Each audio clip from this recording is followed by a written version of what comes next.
You've seen me speak before last year. We've talked about letting spirit move you. Well, we're going to take that a step further, and I'm going to tell you some practical ways based on the reading how you can improve your health, your well-being, increase your feelings of oneness with your spirit, with the universe, with your nature, with your community, with people, and then be able to be a more fine-tuned instrument for spirit, for the energy of love, and to be able to live your life in a more fulfilling and active way. So I'll tell you a little bit about my personal story and why I came to the readings to help improve my health, and why the Akashic readings, which are primarily based on health readings, helped me turn my own life around. And I will share with you what I learned so that you can apply them in a very simple 4-step way. So I was going through law school. I am an adult learner. I went to a correspondence law school here in California,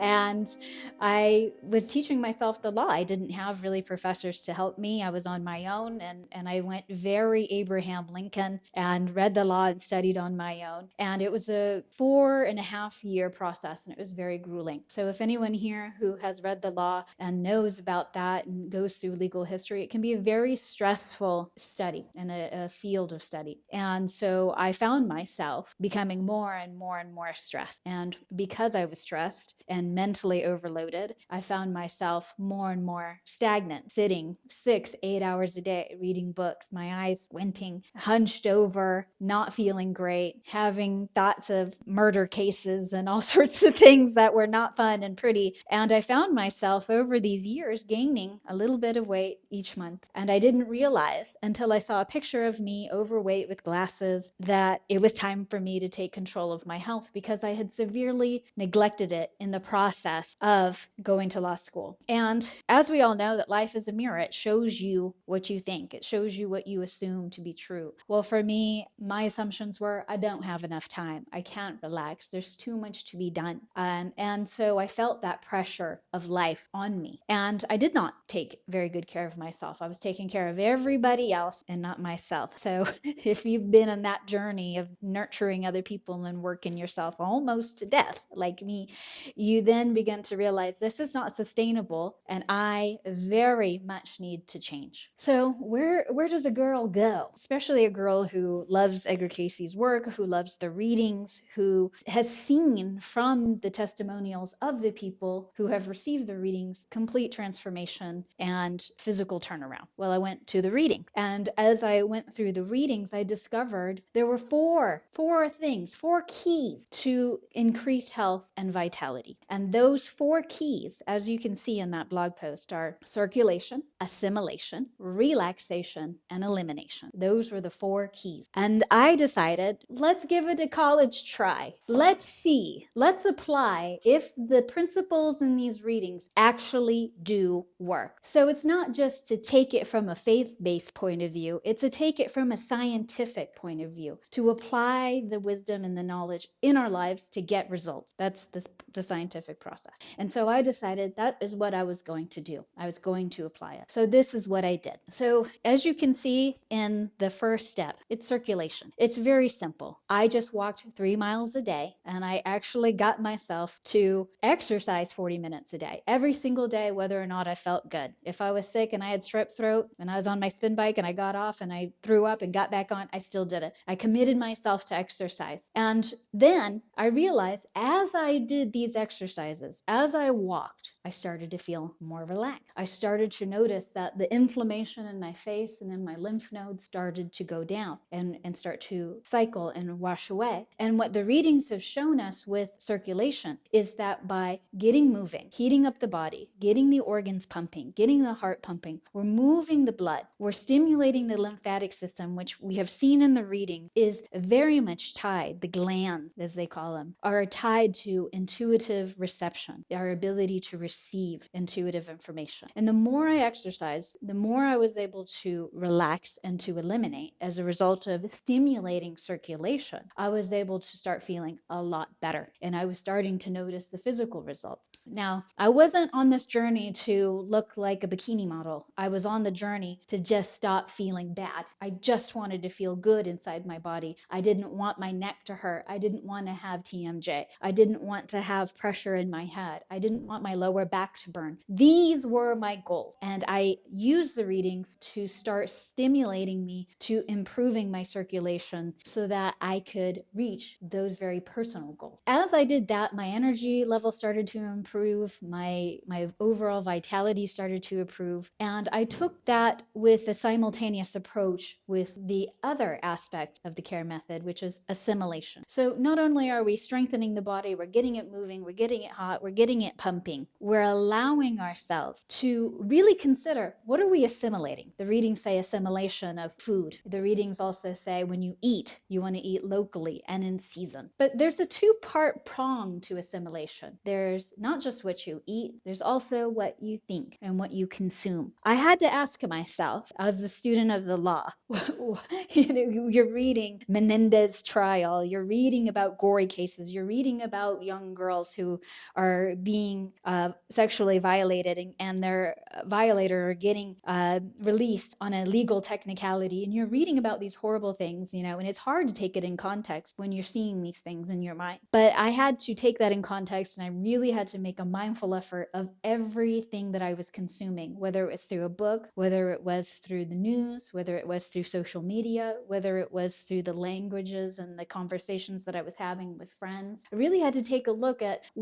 am I intellectually consuming that is either stressing me out, increasing my cortisol levels, or is actually helping me to feel better, to do better, to think more constructively, as the readings say. So as I took an inventory of my physical movement, what am I doing each day? Am I walking enough? Am I exercising? Am I stretching? Am I doing these things to keep my body in a healthy way? Am I keeping my mind healthy? So assimilation is not just about our diet, of course, vitamins and minerals and all of these things, but it's about what are we nourishing ourselves with intellectually and psychologically. So that was a part of the process for me. And so the more I became selective about the types of things I was eating, whether it was like organic or if it was locally sourced, or if it was fresh primarily, if I was just eating fresh food, not processed food, not nutritive deficient food, not sugar, if I was just eating fresh, locally grown food every day, and if I was choosing empowering and educational media, and if I was surrounding myself with positive influences, I could start to feel myself building and constructing a body mind that was allowing me to think much more sharply, to think and be more empathetic, and to feel more relaxed. Because when we consume media, we consume foods that are highly processed, that are not healthy, we increase our cortisol levels, we increase our stress levels. Even if it's real or imaginative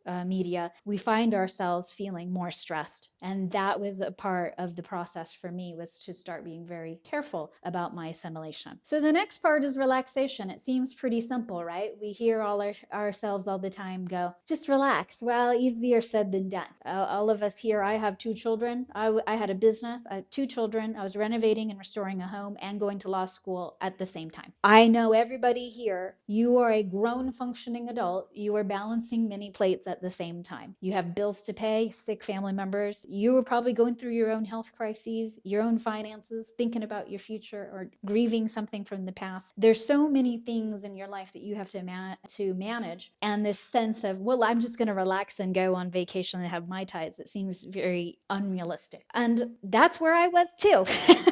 So for me, relaxation could be as simple as taking my dogs for a walk. It could be having a more constructive conversation with a positive person. It could be letting somebody love me and take care of me. But it also takes a great amount of courage to allow people to love you, to allow people to nourish you, to allow people to take care of you. And for me, having been independent so long, I was neglected by my parents, and I became very independent from 17, moved out on my own, paid my way way through college, paid my own bills. It's very difficult in my situation to just simply relax and let life take care of me. So this process of relaxation isn't just about laying by a pool. It's about learning to let life take care of you. And for me, that was the process. And it takes in a great amount of meditation and prayer and self-analysis, as the readings say, to really look at ourselves. The readings say we come to meet ourselves. The process of relaxing was to let go and see myself for better and for worse, and to give myself a chance to say, okay, these are the things I like about myself, and these are the things I don't like about myself, and these are the things I need to change, and also allow others to take care of me. So elimination. Elimination ultimately involves removing waste from the body as well as unhealthy habits from the subconscious mind. The readings talk a lot about elimination. They talk about clearing out the colon with colonics. They talk about clearing out the lymphatic system of waste, clearing out the blood of waste, and allowing the body to function more clearly and purely as an instrument. So we have this concept of what we assimilate, what we eat, helps us to eliminate and to release, but also what we talk about and how we relax lets us also eliminate. So if you notice this theme, that the C.A.R.E method isn't steps, it's an integrated approach towards a holistic lifestyle. And for me, learning to eliminate was eliminating also, bad habits, things that I was doing that were not helpful, like eating a giant bag of salt and vinegar chips, drinking a giant thing of sugar Coke, allowing people to take advantage of me and not standing up for myself. I had to eliminate those behaviors. And the process of doing that was,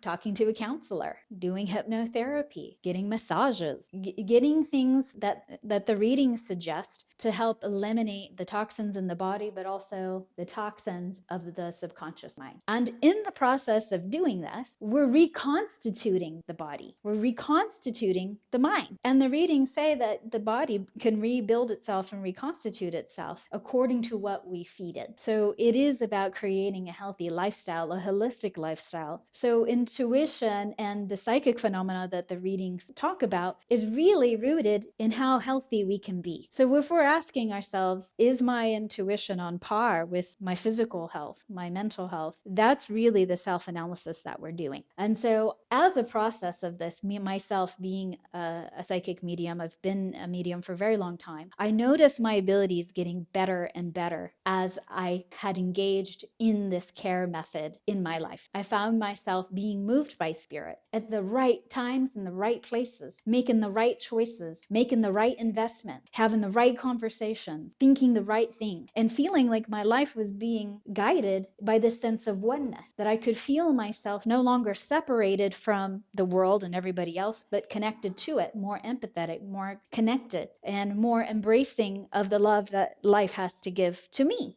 And so what were the physical manifestations of this C.A.R.E method? Well, I lost 27 pounds in 1 month. I took it really slow. I did 2 pounds a month. I wanted to experience the recomposition of my body from fat to muscle, the tightening of the fascia between my skin and my muscles. And so my physical appearance improved. In fact, I went to go see my 93-year-old neighbor at his new retirement community, and I hadn't seen him in a while. And he didn't even recognize me. He looked at me as if I was a stranger, and he said, there's something about you, you just transform. And I think that that's because I let spirit take over my health and well-being and to guide me. And I had improved vision. I didn't need to wear glasses anymore. I gained strength and stamina, and I was able to go mountain biking in the Yucatan, swimming in underground rivers, just climbing and rappelling in the jungle. I found myself going places that I could not go before. So the readings, as esoteric as they are and as biblical as they sound, it's full of practical advice. And they simplify it by saying the more health you have, the better intuitive abilities you have, the more impact that you will make in your life and with others, because their whole purpose here is to make the world a better place just because in it. So this is not about performance. It's not about becoming a triathlete. It's just becoming the most healthiest, authentic version of yourself. I don't think everybody here is going to hike to Kilimanjaro and ride 40 minutes on a spin bike. Whatever it is that brings you joy and gets you moving and gets you energized, do that. Whatever you enjoy eating that is healthy and fresh as possible, eat that. However you enjoy relaxing, whether it's painting or doing yoga or hugging a baby, do that. And whatever means that are going to help you to eliminate the stressors in your life, the bad habits that you have, the limiting beliefs and the false assumptions that create a world that does not create and produce peace for you. Follow the bliss and allow people to love you, to help you remove all those things and those obstacles that seem to block your way. So for me, my concept of the C.A.R.E method is that it's a unique way to approach your life with intelligence, with love and compassion. Compassion for yourself. Because being fit and healthy isn't about beating yourself into submission so that way you look like a bikini model. It's just about feeling at home in your body, natural in your body, joyful in your body, so you can get up every day and do whatever it is that you feel that you're here to do. So that's my presentation on the C.A.R.E method. I feel like it's such a simple way to live, but I've been reading the reading since I was 15 years old, and I'm kind of obsessed with it. If you know me, I've probably bought every Edgar Cayce book there is on the market, and I've been reading and watching all the material, and suddenly one day, in just in a period of crisis, it all just clicked, and it came to me, and I know that that was spirit. And I'll end with one very special story. I was going through a lot of stress because I was selling my house in order to move to California. From California to Castelnaudary. And I was so stressed about it. And I prayed and I prayed and I prayed. And one night I had a dream. And in that dream, I saw Edgar Cayce sitting on a bench in the garden. And he looked at me and he said, "Come relax for a while." And he asked me to sit next to him. And in his presence, I felt this incredible eternal peace, almost like there was nothing that could stop me or bother me, that everything that I had feared and worried about was simply nothingness. And that sense of attainment, wherever he is spiritually, as that's where I want to go. That's the kind of energy I want to give. And if applying this C.A.R.E method and the methods talked about in the readings will help me do that, that's the kind of person I want to be. That's the kind of energy I want to give. And that's the kind of love I want to distribute to the world. That kind of peaceful presence that money can't buy. You can only experience through application and through practice, which is why we're on Earth for, because baby, it's not easy here. And that's why we have each other. So that's my story. I'm sticking to it. I'm happy to answer any questions. I'd love to know if you are on the blog post, take a minute to look at that poll and answer one of the questions. Which C.A.R.E method step do you feel most inspired to start with? Is it circulation? Is it assimilation? Is it relaxation? Is it elimination? Where do you feel in your life that you can start beginning? You don't have to start at C. You can start anywhere you want. And once you start going, the other ones start to come and fall into place. So thank you for joining me here.